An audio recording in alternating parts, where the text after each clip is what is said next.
नमस्ते दोस्तों, आज मैं इस वीडियो में आपको मेरे 5 ऐसे फेवरेट स्टॉक शेयर करने वाला हूं जो अपने ही सेगमेंट में लीडर है। जी हां, अपने बिजनेस में लीडर है। और ये पांचों स्टॉक ऐसे हैं ना कि बार बार इनका क्वार्टरली रिजल्ट और बार बार न्यूज देखने का, और सपोज इनके लिए कुछ बैड न्यूज आता है तो उतना सीरियस लेने वाली बात ही नहीं होती, क्योंकि ये अपने ही बिजनेस में लीडर है, अपने ही सेगमेंट में लीडर है। तो कुछ इनके लिए अगर बैड न्यूज आता भी है, जो पांचों स्टॉक में आगे आपके साथ शेयर करने वाला हूं, काफी अच्छे स्टॉक है। आप इनके ऊपर अपनी स्टडी कीजिए और इनकी स्टोरी भी काफी अच्छी है। वीडियो इतनी लंबी नहीं होगी, वीडियो बहुत ही छोटा रहने वाला है। केवल मैं आपको यहाँ पे स्टॉक का नाम बताने वाला हूं। पहले भी मैं शेयर कर चुका हूं, पर यहाँ पे बहुत अच्छे कॉम्बिनेशन के साथ ये मैं स्टॉक लेके आया हूं। ठीक है, आराम से वीडियो देखो, बहुत ही इंटरेस्टिंग ये वीडियो होने वाला है। और 5 स्टॉक ये जो आपको बताऊंगा, आपको अपने स्टडी वॉच लिस्ट में जरूर रखना चाहिए। और हाँ, अगर आप अपना लॉन्ग टर्म पोर्टफोलियो बना रहे हो, अगर आप इस गिरते मार्केट में अपना पोर्टफोलियो मेक कर रहे हो, बना रहे हो, ठीक है, तो मेरे ख्याल से आपको ये वीडियो पूरा ही देखना चाहिए, क्योंकि ये पोर्टफोलियो ही स्टॉक है। ये जो भी मैं बता रहा हूँ, ये कोई ट्रेडिंग स्टॉक नहीं है, ये एक पोर्टफोलियो स्टॉक है। ठीक है, ये सारे मेरे फेवरेट स्टॉक है। याद रखना, मैं आपको कोई भी टिप्स या कॉल नहीं दे रहा हूं कि जाके अभी बाय कर लो, केवल मैं अपनी बातें बता रहा हूं यहाँ पे। ठीक है, यहाँ पे देखो, पहला स्टॉक है हमारा, यहाँ पे हमारा पहला स्टॉक होता है यूनाइटेड स्पिरिट। जी हाँ, ये एक एल्कोहल वाली कंपनी है। यहाँ पे मैं दिखा देता हूँ। यूनाइटेड स्पिरिट एक एल्कोहल वाली कंपनी है। मैकडोनल्ड हो गया, सिग्नेचर हो गया, बैग पाइपर हो गया, आरसी हो गया, रॉयल चैलेंजर, ये इनके ब्रांड है। ठीक है, अल्कोहल स्टॉक सबको पता है, कभी दुनिया दारू पीना बंद नहीं करेगी और इनका धंधा चलता रहेगा, और ये अपने ही बिजनेस में लीडर है। ठीक है, फर्स्ट हो गया अपना क्या, यूनाइटेड स्पिरिट। सेकंड हो गया हमारा मैक्स हेल्थ केयर। ठीक है, ये हेल्थ केयर में लीडर स्टॉक है। इसके ऊपर हमने ऑलरेडी बात की है, डीप बात करने की जरूरत नहीं है।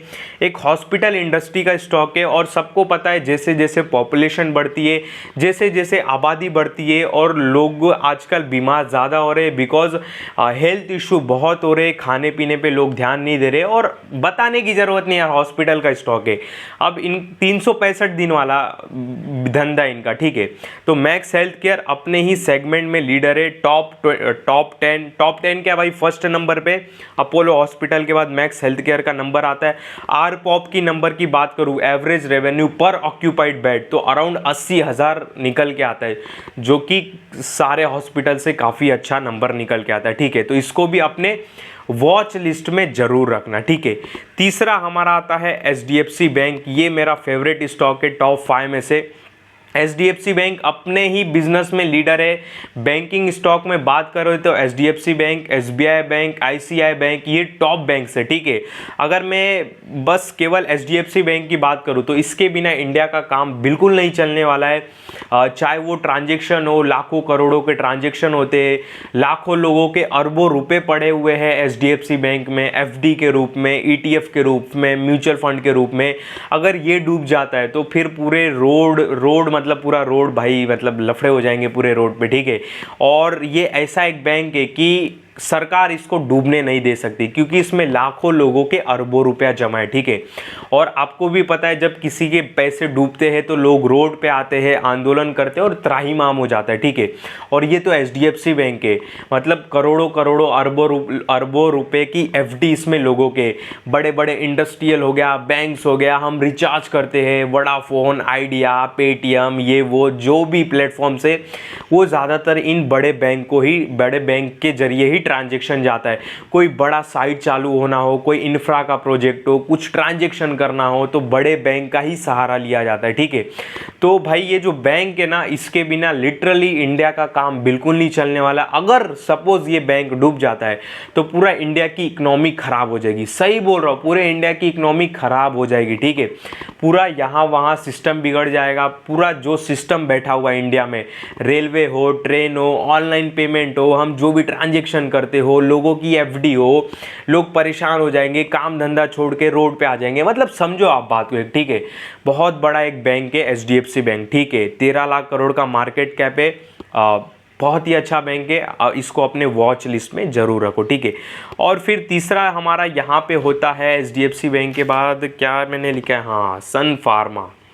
सन फार्मा के बिना भी इंडिया का काम बिल्कुल नहीं चलने वाला है। जो सन फार्मा है भारत की सबसे बड़ी फार्मा कंपनी है। इसके जो स्टैंडर्ड मेडिसिन है बड़े बड़े हॉस्पिटल, छोटे छोटे क्लिनिक में लिखे जाते हैं, मतलब जो लिख के देते हैं पर्ची में। और ये एक हेल्थ केयर इंडस्ट्री में, एक मेडिसिन इंडस्ट्री में जो सन फार्मा है उसका बहुत अहम भूमिका है। और बाहर ग्लोबली भी बिजनेस करते हैं। यहाँ पे मैं एक नेट प्रॉफिट की अगर मैं बात करूँ सन फार्मा का, तो 11,000 करोड़ का नेट प्रॉफिट वाली एक कंपनी है, 50,000 करोड़ का सेल्स करने वाली एक कंपनी है। नंबर्स काफ़ी अच्छे हैं, अपने ही सेगमेंट में लीडर है, एक लार्ज कैप की कंपनी है। और इसके बिना भी इंडिया का काम बिल्कुल नहीं चलने वाला है। तो ये भी इम्पॉसिबल है ये कंपनी फेल होना। तो ये भी मेरी एक सन फार्मा हुई चौथी नंबर।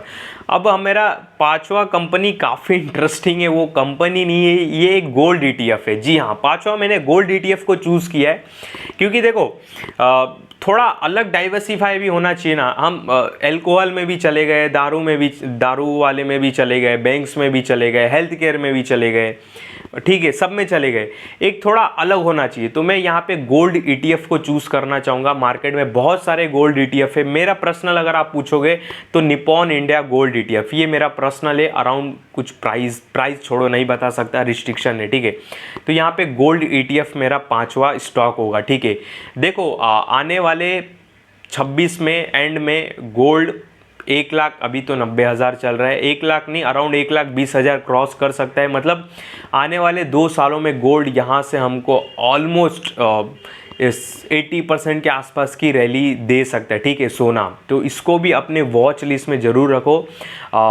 कहीं भी आप पैसा लगाओ, थोड़ा हिस्सा आपको गोल्ड में ज़रूर लगाना चाहिए, क्योंकि हमने रिसेंटली गोल्ड में अच्छी खासी रैली देखी। और ये रैली देखो गोल्ड की जो रैली रहती है ना वो मतलब रुकती है, वो मतलब वो गिरती नहीं है। इंग्लिश में क्या बोलते हैं, सस्टेनेबल लेटर, ठीक है। तो ये जो गोल्ड की रैली रहती है ना, ऐसा नहीं कि गया और तुरंत करेक्शन आ गया, इसमें करेक्शन नहीं होता है। तो यही गोल्ड में एक अच्छी बात रहता है, ठीक है। बाकी स्टॉक भागा 50-60% गिर जाएगा। गोल्ड इतना गिरता है क्या? नहीं। गोल्ड में अगर ज़्यादा से ज़्यादा मूवमेंट होगा तो 2-3 हज़ार रुपये के प्राइस का मूवमेंट होगा, मतलब 2-3 हज़ार रुपया करेक्ट होगा, उससे ज़्यादा नहीं होगा।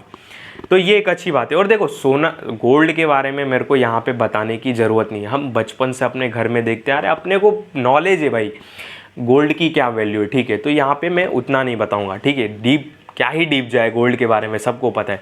तो यहाँ पे मेरा फेवरेट मैंने गोल्ड ETF भी बता दिया। अब ध्यान से देखो, ये जो पांचों स्टॉक मैंने बताया ना, कितने मतलब परफेक्ट तरीके से काम करता है। आप मतलब सुनना, लोग ये देखो, हाँ लाइन से वापस मैं स्टॉक का नाम ले रहा हूँ, ध्यान से सुनना। लोग यूनाइटेड स्पिरिट की दारू पियेंगे, मैकडॉनल्ड, RC, सिग्नेचर, ठीक है। लोग यूनाइटेड स्पिरिट की दारू पियेंगे, मैकडॉनल्ड, RC, सिग्नेचर। उसके बाद बीमार होंगे दारू पीने के बाद तो जाएंगे मैक्स हेल्थ केयर में इलाज कराने के लिए। और जब मैक्स हेल्थ केयर में जब इलाज कराने के लिए जाएंगे तो डॉक्टर बोलेगा भाई पैसा दो पहले, तब हम इलाज करेंगे। तो आदमी कहाँ जाएगा? HDFC बैंक में जाएगा पैसे निकालने के लिए। और HDFC बैंक से जब पैसे निकाल के डॉक्टर को देगा पैसे इलाज कराने के लिए कि मैंने दारू पिया है, मैं बीमार हो गया हूँ, अब मेरा इलाज करो।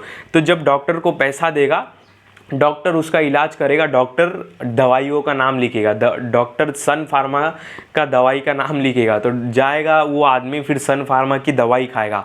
और ये सारी चीज़ें झेलने के बाद आदमी के दिमाग में एक चीज़ आएगा कि इन्वेस्टमेंट बहुत ज़रूरी है, तो आदमी जाएगा फिर गोल्ड में इन्वेस्ट करेगा। मतलब ये कितना लाइन से स्टॉक बन चुका है, ठीक है।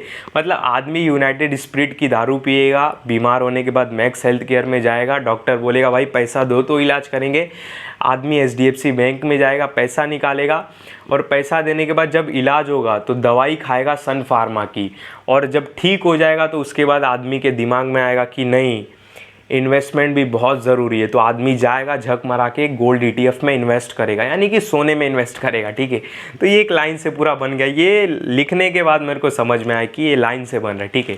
तो ये था मेरे टॉप 5 स्टॉक। आप इसको अपने स्टडी वॉच लिस्ट में रख सकते हो, ये मेरे फेवरेट है तो मैंने शेयर किया। मैं आपको कोई भी टिप्स नहीं दे रहा हूँ या कोई भी आपको उत्साहित नहीं कर रहा हूँ कि जाके अभी के अभी सारे बाय कर लो, बिल्कुल नहीं। जो भी डिसीजन लेना है आपको अपने मन से लेना है, ध्यान देना, अपने नॉलेज से लेना है, आपको अपनी भी स्टडी करना है। बाकी ध्यान देना, मेरे इस वीडियो में या कभी भी किसी भी वीडियो में किसी भी स्टॉक से रिलेटेड बाय सेल का कॉल नहीं रहता है। इस बात का आप बहुत बहुत ध्यान देना।